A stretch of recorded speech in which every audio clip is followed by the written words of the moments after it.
Bonjour à tous pour cette nouvelle journée. Aujourd'hui on est à Lykéon. En fait c'est une ancienne école, c'est les restes d'une école philosophique qui avait été créée par Aristote entre l'an 300 ou 400, je crois que c'est 335 avant Jésus-Christ. On va aller voir ça et là c'est dans un petit parc, ça a l'air plutôt sympa. C'est l'endroit par contre le plus loin dans le package qu'on a acheté, c'est le plus loin d'où est-ce qu'on loge. Donc on a bien marché ce matin. Oui.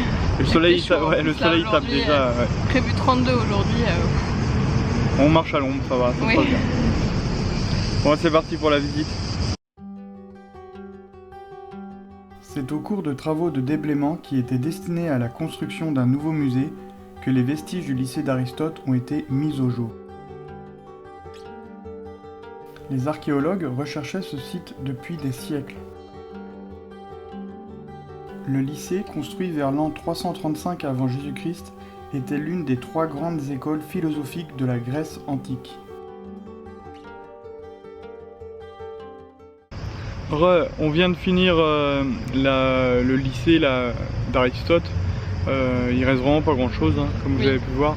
C'est dommage, c'est sûr, mais c'est là qu'on se dit quand même que c'est déjà bien que les autres monuments qu'on ait visités ils soient entretenus pour être maintenus en vie.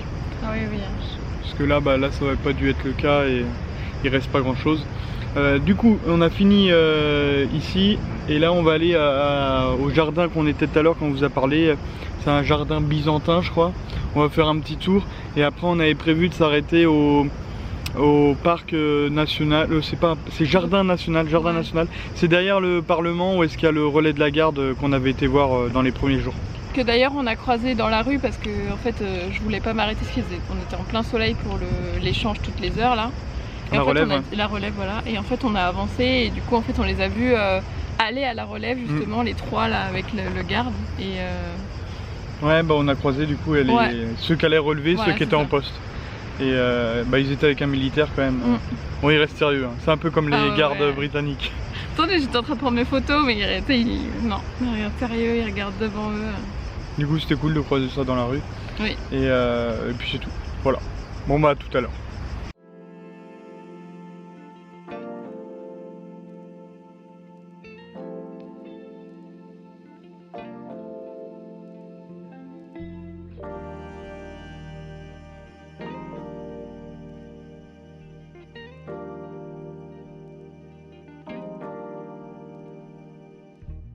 Ce qu'on vient de voir là en fait c'est une citerne, ça va récupérer l'eau, le trou qui était au-dessus en fait il passait un seau et t'as un grand bâtiment qui est enterré qui servait à conserver l'eau. Le jardin byzantin se trouvait juste à côté du site du lycée d'Aristote. Il aurait été dommage de ne pas s'y rendre. Et quelle surprise, cet endroit est très paisible et très charmant, le parc regorge de poteries et de jolies allées.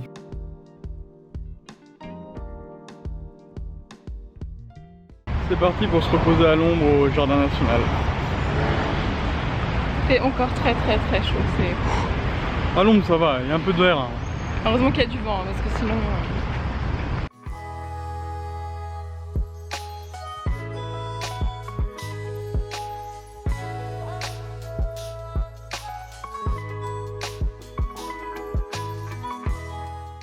L'autre jour on était passé devant le parc, on avait vu ne pas nourrir les tortues. Je trouvais ça bizarre. Finalement il doit en avoir un paquet parce que... Là on est à peine rentré qu'on en a déjà vu 3. Ouais, plus que 4, ça. 4 ou 5 en même pas 5 minutes de marche. Donc il doit en avoir un paquet dans le parc. Oui. Je pense. Le jardin national fut créé entre 1838 et 1840 sous la demande de la reine Amalia d'Oldenbourg, épouse du roi Othon Ier. La végétation du jardin est très riche et très variée, il y aurait plus de 500 variétés de plantes différentes. De nombreuses œuvres d'art sont aussi présentes. Et enfin, des bancs sont installés un peu partout dans le parc, ce qui permet de se reposer un peu dans ce joli cadre. Bon on marchait par hasard pour rentrer à l'hôtel et on est tombé sur la cathédrale d'Athènes, donc on va vous montrer ça. Achevée en 1862, c'est la plus grande église orthodoxe de la capitale. C'est le roi Othon Ier et sa reine qui poseront la première pierre de l'édifice en 1842. Elle fut construite avec les matériaux de plus de 70 églises abandonnées ou en ruine. Attends, je regarde combien il fait. 31. Oula, non, je vais garder mes lunettes parce que ça tape. Du coup, là, on est à la bibliothèque d'Adriane. Je ne suis pas renseigné sur le sujet, il faut que je me renseigne sur le sujet. On s'est mis à l'ombre, il n'y a pas beaucoup, mais on s'est mis à l'ombre parce qu'il fait 31, il fait très chaud, très lourd. Bon, ça doit être une ancienne bibliothèque qui est un petit peu en ruine. Je vais regarder un petit peu sur la documentation pour vous en dire plus.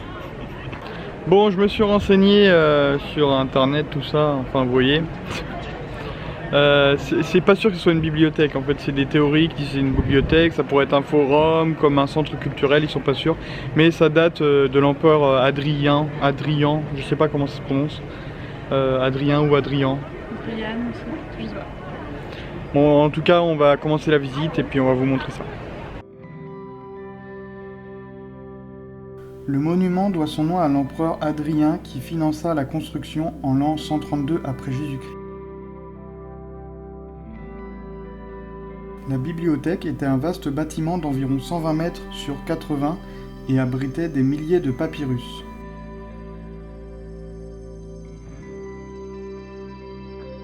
Elle comptait une grande salle de lecture, un jardin, une cour intérieure et de nombreuses autres salles plus petites. Tombé dans l'oubli, le site fut redécouvert par des archéologues en 1885.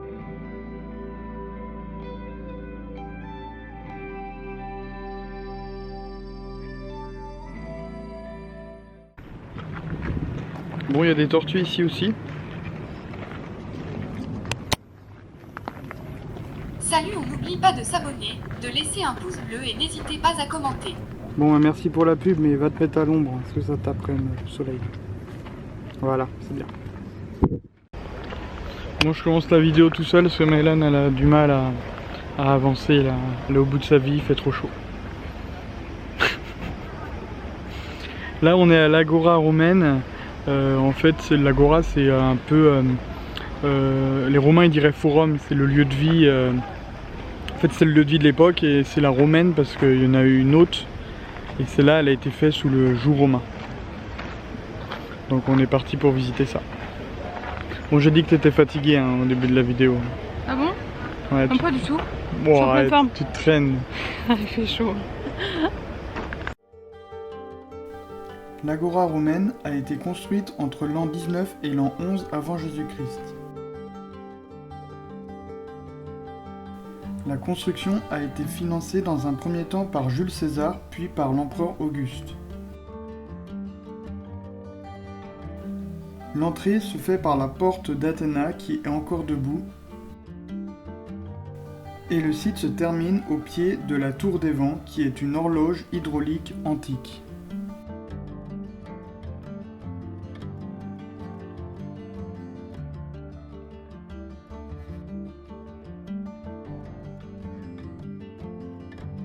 Contrairement à l'Acropole, ces sites ne sont pas survisités et il reste donc très agréable de s'y promener.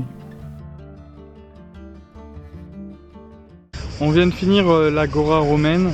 Il nous reste du coup deux Des 7 monuments qui est compris dans le package. Dans le package, du coup on fera les deux demain, je pense, qui sont côte à côte presque. On fera l'Agora et l'autre je sais plus ce que c'est. Karameikos. C'est marqué que c'est un site archéologique mais... Ah si, c'est un cimetière je crois. C'est un cimetière? Tu regarderas mais je crois. D'accord, bon on verra bien. Oui. Et là ça va être bon pour nous pour cette vidéo, on vous remercie d'avoir regardé jusqu'au bout. Ce qu'on fait c'est que demain on visite du coup ça. L'après-midi on va voir, parce qu'il y avait peut-être quelque chose qu'elle voulait voir Maëlan, à voir. Et le dernier jour je pense qu'on filmera tout ce qui est la ville, ce qu'on n'a pas filmé depuis le début du voyage. Et peut-être si on... promener un peu aussi dans la ville. Si on mange, on montrera peut-être ce qu'on a mangé qu'on n'a pas fait depuis le début. À voir, suivant la motivation, tout ça. Bon bah on vous remercie en tout cas d'avoir regardé jusqu'à là. Et puis pouce bleu, abonnez-vous si vous n'êtes pas déjà abonné, partagez. Merci. Allez, à la prochaine. À la prochaine.